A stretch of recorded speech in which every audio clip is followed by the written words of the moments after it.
reason I am not sure, whatever will be the reason, उसकी वजह से delay हो गई है। मैंने तो कहा था कि मैं जल्दी चला जाऊंगा, तुम नहीं आ पाओ। हाँ बाबा।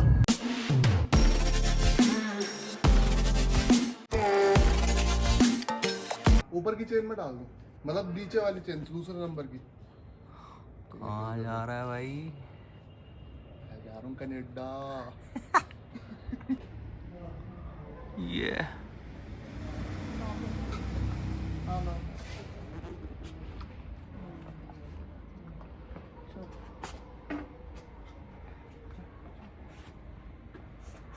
बस बस उनका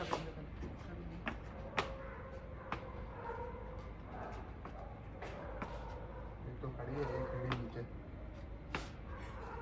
तेरी हाइट ने परेशान कर दिया दीदी को।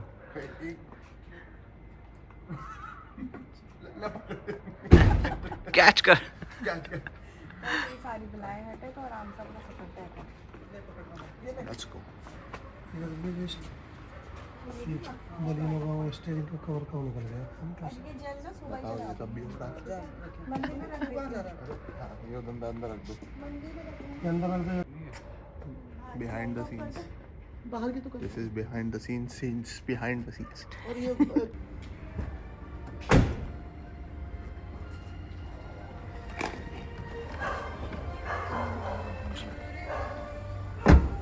छोटे वाले में सब कुछ उसके ट्रॉली बैग में है। बैकपैक में कुछ नहीं है, बैकपैक में खाली लैपटॉप और यही बस गैजेट्स है सारे फैक्ट्री वाले। वो ट्रॉली छोटा वाला ट्रॉली बैग तो इसके हाथ में ही रहेगा ना, तो उसमें है ट्रॉली बैग तो इसके हाथ में।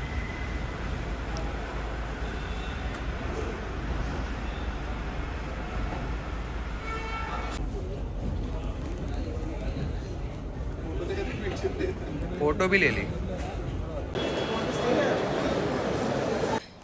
So hi guys, welcome back to my YouTube channel. And so as you all know, I'm new to this vlogging thing, and I want to tell you about my experience today. अब जैसे लोग हैं भाई, मैं new हूँ तो मुझे idea नहीं, बट भागा दौड़ी में भी सब रिकॉर्ड करके दिखा देते हैं। अपना थोड़ा सा डिफरेंट है भाई। हम लोगों का क्या रहता है ना, हम लोग भागा दौड़ी में फ़ोन नहीं निकाल पाते ना रिकॉर्ड कर पाते। तो अब इशू ये है कि मेरी फ़्लाइट थी सुबह 6 बजे की, तो जो डिले हो गई। एयर फ्रांस सबकी सारी ऑलमोस्ट डिलेड थी, राइट। तो जो एयर फ्रांस डिलेड थी उसकी वजह से पहले तो एयर फ्रांस भाई, ये मेरा लग रहा है भाई लास्ट टाइम है, दोबारा बहुत ही मुश्किल में एयर फ्रांस सेलेक्ट करने वाला हूँ पहली बात तो। बिकॉज़ एयर इंडिया तो चलो फिर भी एक बार को टाइम पे तो उड़ जाती है। इंटरनेशनल फ़्लाइट्स मोस्टली मैंने इतना टाइम के बारे में उनका नहीं सुना जितना भाई एयर फ्रांस ने परेशान कर दिया है। मतलब लिटरली मेरा 6 बजे की फ़्लाइट की टाइम थी जो डिले होके 10 बजे की हो गई, और उसके बाद एकदम से सडनली मैं नीचे एयरपोर्ट पे हूँ। मेरी पेरेंट्स में घर वाले मेरे को छोड़ने आ रखे हैं, and what happened was parking में लगा रखी गाड़ी। The parking was around 250 rupees per hour, which is fucking very costly, man. And next what happened was I was getting a message, or I don't know, it was an email or it was a message, and in that message मेरे को क्या बोलते हैं air France वाले कि भाई आपकी जो फ़्लाइट है वो स्नो स्टॉर्म की वजह से या whatever was the reason, I am not sure, whatever will be the reason, उसकी वजह से डिले हो गई है। And it got delayed, and then वो आ नहीं पाएगी, तो आपकी जो फ़्लाइट टिकट्स है वो 25 ऑफ नवंबर की कर दी है। मैंने कहा भाई 22 नवंबर की फ़्लाइट को आप 25 ऑफ नवंबर कर रहे हो, मैं मेरी गाड़ियाँ नीचे खड़ी है भाई, मैं घर वालों को इमोशनल करके आ गया एकदम। मतलब पूरा प्लान सेट है हमारा जाने वाने का, आगे भाई 200 इंतज़ार कर रहे हैं, तो भाई कैसे चलेगा ऐसे। भाई मैं डर गया, मैं उठा फटाफट भाई भागा एकदम से। अब इनकी एयर फ्रांस की वेबसाइट भी डाउन हो जाती है, सबसे बड़ी बात है जब जब कुछ ऐसा होता है इनकी एयर फ्रांस की वेबसाइट डाउन हो जाती है, which is very very fucking frustrating. भाई मैनेज करनी कह रहे हैं, मैनेज कैसे करूँ? How can I fucking manage? अब भाई लाइन में गया, मैंने किसी तरीके से एयरपोर्ट में एंट्री ली, अपनी टिकट दिखाई, जो एग्जिस्टिंग टिकट थी वो सब दिखाई। एंड उसके बाद मैं आगे बात करने जा रहा था, and I found a gentleman, बहुत अच्छा था वो। And he was standing way ahead in line, so he was talking to someone, and I went to him. I was like, "Are you facing the same issue?" So he said that everyone here standing in queue is facing the same issue, and they are very frustrated because someone is getting a flight for 23rd of November, someone is getting flight for 25th of November, someone is getting for 24th of November, and the layover was straight, like it was around 3, 4, 5, 6 hours for a lot of people, and the initial layover was around 2 hours. तो भाई इतना तो frustrated लोग वहाँ थे, and they were like कि आज air France वाले तो गए। बट वहीं लाइन में खड़े खड़े जब हमें अराउंड 45 मिनट्स या 60 मिनट्स के अराउंड हो गए थे, तो we got another message that a flight has again been shifted to 22nd of November, 22nd of November, same delayed one 10:20। Then हमें थोड़ी सांस में सांस आई, एंड वी वर लाइक कि चलो भाई शायद हो जाएगा। बट एट द मोमेंट भाई घर वाले बाहर बैठे थे, मैं 2 बजे एयरपोर्ट पे आ गया, घर वाले भाई सब बाहर बैठे हैं, 6 बजे तक बाहर बैठे हैं। अभी भी टाइम क्या हो रहा है, अभी 6:30 हो रहे हैं।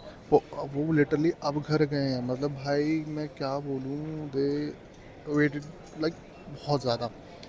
एंड फिर एक नया पंगा, मेरा बैग का लगेज वेट हो रहा था बहुत ज़्यादा। मेरे उन्होंने ट्रॉली बैग, अच्छा ये कोई बताता नहीं है, मुझे नहीं पता, मैंने बहुत सारी वीडियो देखी, कोई बताता नहीं है। एवरीवन इज लाइक कि नहीं नहीं कुछ नहीं होता, यू कैरी और लगेज, कोई नहीं चेक करता, फिर शोल्डर बैग को या चेक इन बैग को, मतलब चेक इन बैग को तो करते, कैबिन बैग को। But the lady on the counter, check in bag तो मेरा था 23.5 किलो, 24 किलो ही मान लो। एंड देन जो मेरा दूसरा बैग था, जो कैबिन बैग था, विच वॉज अराउंड 11 kgs, वो 12 kgs तक का ही अलाउड था, एंड 11 kgs का वो था। एंड देन जो दूसरा बैग था, दूसरा बैग मेरा था अराउंड 9 kgs, जो शोल्डर बैग था। तो उन्होंने सीधा बोला भाई ये तो 23 किलो में जाएगा, और अगर भाई मुझे पता होता ना 23 किलो में लेके जाने वाला हूँ, तो मैं इतना बड़ा स्यापा नहीं कैरी करता भाई, मैं चेक इन में डाल देता सारा कुछ। अब सीन ये है कि चेक इन में चला गया है सब कुछ, और उन्होंने मेरे से 21,000 रुपये फ़्लाइट से अलग से लिए हैं, और जो प्राइस लगा है वो 23 kgs का ही लगा है, जो कि मुझे पे करना पड़ा है।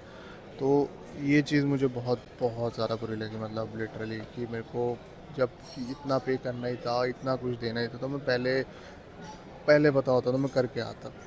बट चलो ठीक है, अब दे दिया। अब भाई हम बैठे हैं लॉन्च में, देख सकते हो, you can see around, we are sitting in a lounge, and I am having my tea, and I have some breakfast over है। अच्छा एयर फ्रांस वाले कह रहे हैं हमने आपके लिए बूफे लगा दिया। मैंने कहा भाई मैं लॉन्च का एक्सेस है, मैं बूफे में क्यों खाऊंगा तुम्हारे, तुम अपना बूफे अपने पास रखो।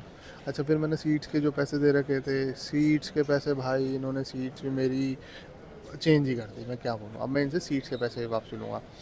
देन जो भी है, अब चलो देखो क्या होता है।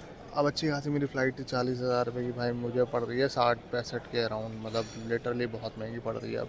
और ये फ़्लाइट मैंने 2 महीने पहले करी थी भाई, अगर मुझे इतनी महंगी लेनी होती तो मैं 10 दिन पहले ही कर लेता ना, उसमें इतना भसुड़ी भी नहीं होती जितनी तुमने कर दी। तो अभी तक का तो ये अपडेट है। अब देखो आगे मेरी कनेक्टिंग फ़्लाइट है Paris. When I land in Paris, then what happens in Paris doesn't say in Paris, because I am gonna tell you everything.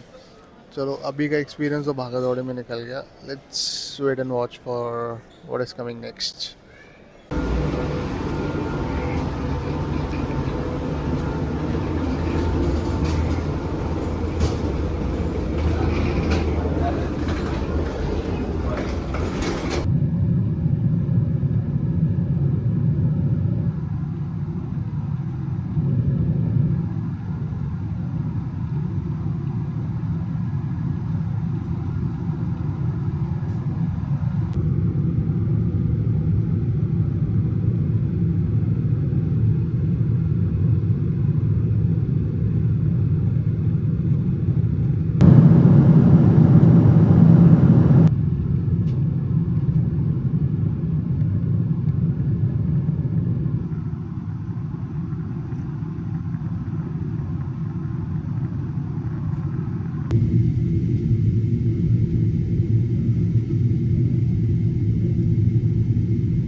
Prochain arrêt,